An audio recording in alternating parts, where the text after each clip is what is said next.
Hello my dear students, very welcome to all of you in your physics class. और आज हम नए concept की बात कर रहे हैं, एस्केप वेलोसिटी। और इस एस्केप वेलोसिटी में हम कॉन्सेप्ट यूज़ करेंगे ग्रेविटेशनल पोटेंशियल एनर्जी का।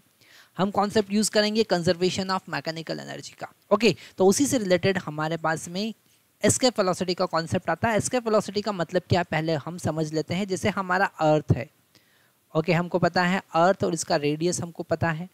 ओके, इसका रेडियस r और मास m हम कंसिडर कर लेते हैं। और अर्थ सरफेस पर से अगर हम कोई बॉडी को मान लेते हैं v वेलोसिटी से प्रोजेक्ट करते हैं तो डेफिनेटली वो वापस हमारे हाथ में आ जाएगी थोड़ी देर में, ठीक है। पर अगर हम वो वेलोसिटी से प्रोजेक्ट करें, that is the minimum velocity, वो हो कि ये वापस अर्थ एटमॉस्फेयर में रिटर्न नहीं आए, escape out from the earth atmosphere, earth gravitational field, it is called escape velocity. उसको हम कहेंगे एस्केप वेलोसिटी और इसको हम वी से डिनोट करेंगे। Okay, that minimum velocity, so that यहाँ पर एक वर्ड हम यूज करेंगे minimum velocity.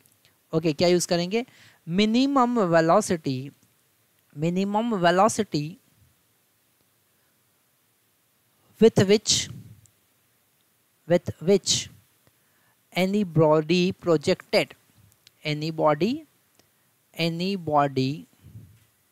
projected from earth surface, okay, projected from earth surface so that it escape out, है ना, escape out from earth surface, from earth atmosphere, escape out from earth atmosphere और अर्थ gravitational field, अर्थ की gravitational field से बाहर चले जाए, gravitational field से बाहर चले जाए, वो मिनिमम वेलोसिटी एस्केप वेलोसिटी होगी। और यहाँ पर हम इस मिनिमम वेलोसिटी का फार्मूला फाइंड करने के लिए conservation of potential, conservation of mechanical energy का कॉन्सेप्ट यूज़ करेंगे। Conservation of mechanical energy. Okay, तो हम यहाँ पर यूज़ करेंगे initial potential energy plus initial kinetic energy is equal to final potential energy plus final kinetic energy, final kinetic energy, ये वाला concept हम यूज़ करेंगे। अगर अर्थ सरफेस से हमने उसको प्रोजेक्ट किया और वो इनफाइनाइट डिस्टेंस पे चले गया, ओके, मतलब अर्थ के ग्रेविटेशनल फील्ड से बाहर चले गया, तो वहाँ पर उसका पोटेंशियल एनर्जी भी ज़ीरो हो जाएगा और काइनेटिक एनर्जी भी ज़ीरो होना चाहिए, तभी हम मिनिमम वेलोसिटी फाइंड कर सकते हैं। क्योंकि मिनिमम वेलोसिटी में हमारे पास में उसके पास में काइनेटिक एनर्जी ज़ीरो बच जाना चाहिए। अगर काइनेटिक एनर्जी कुछ एक्स्ट्रा बच गई इनफाइनाइट ग्रेविटेशनल फील्ड के बाहर पहुँचने के बाद भी, तो वो मिनिमम वेलोसिटी नहीं होगी। ओके, तो अगर हम initial velocity, initial potential energy earth surface पर देखें तो वो कितना होगा, minus G capital M small m divided by R. ये अर्थ सरफेस पर इनिशियल पोटेंशियल एनर्जी और initial kinetic energy half m v square है ना। ये इनिशियल काइनेटिक एनर्जी और फाइनल पोटेंशियल एनर्जी भी ज़ीरो होना चाहिए और काइनेटिक एनर्जी भी ज़ीरो हो जाना चाहिए। इस इक्वेशन को आगे हम सॉल्व करेंगे तो हमारे पास मिलेगा 1/2 mve square is equal to, ये वाला टर्म हम अपोजिट साइड लेके जाते हैं तो हमको क्या मिलेगा, हमको मिलेगा G capital M small m divided by capital R, और एम से एम को हम कैंसिल कर देंगे तो एम से एम यहाँ कैंसिल हो जाएगा। ओके, वी ई स्क्वायर का वैल्यू हमको मिला 2 capital G capital M by R. Okay, मतलब वी ई एस्केप वेलोसिटी का वैल्यू जो आया वो 2g capital m by R आया। ओके, तो ये हमारे पास एक फॉर्मूला मिला एस्केप वेलोसिटी का।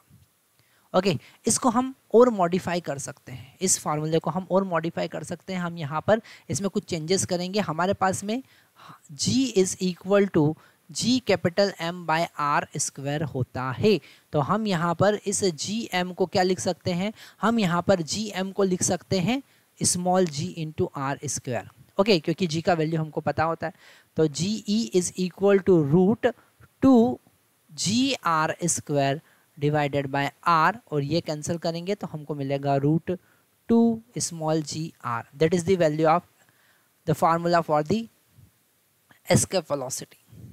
ओके, ये फार्मूला हमारा एस्केप वेलोसिटी का आया और ये एस्केप वेलोसिटी किन बातों पे डिपेंड करती है और किन बातों पे डिपेंड नहीं करती। Definitely escape velocity for particular planet, किसी पर्टिकुलर प्लैनेट के लिए एस्केप वेलोसिटी क्या होगी, फिक्स्ड होगी, और उसका वैल्यू किन किन बातों पे डिपेंड करेगा, उसके ग्रेविटेशनल एक्सेलरेशन पे डिपेंड करेगा, रेडियस पे डिपेंड करेगा, मास पे डिपेंड करेगा।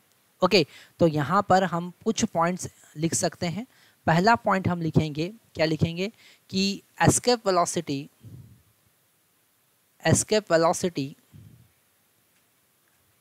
डिपेंड्स ऑन, किस पर डिपेंड करेगी, depends on mass and radius of planet, उस प्लैनेट के मास और रेडियस पर डिपेंड करेगी।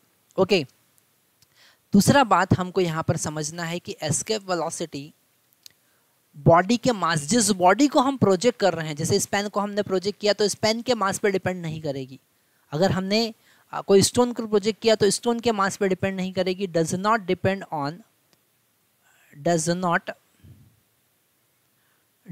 On mass of body. और दूसरा, थर्ड कॉन्सेप्ट बड़ा इंटरेस्टिंग कॉन्सेप्ट है जो हमको समझना है, वो क्या, it does not depend on the direction, does not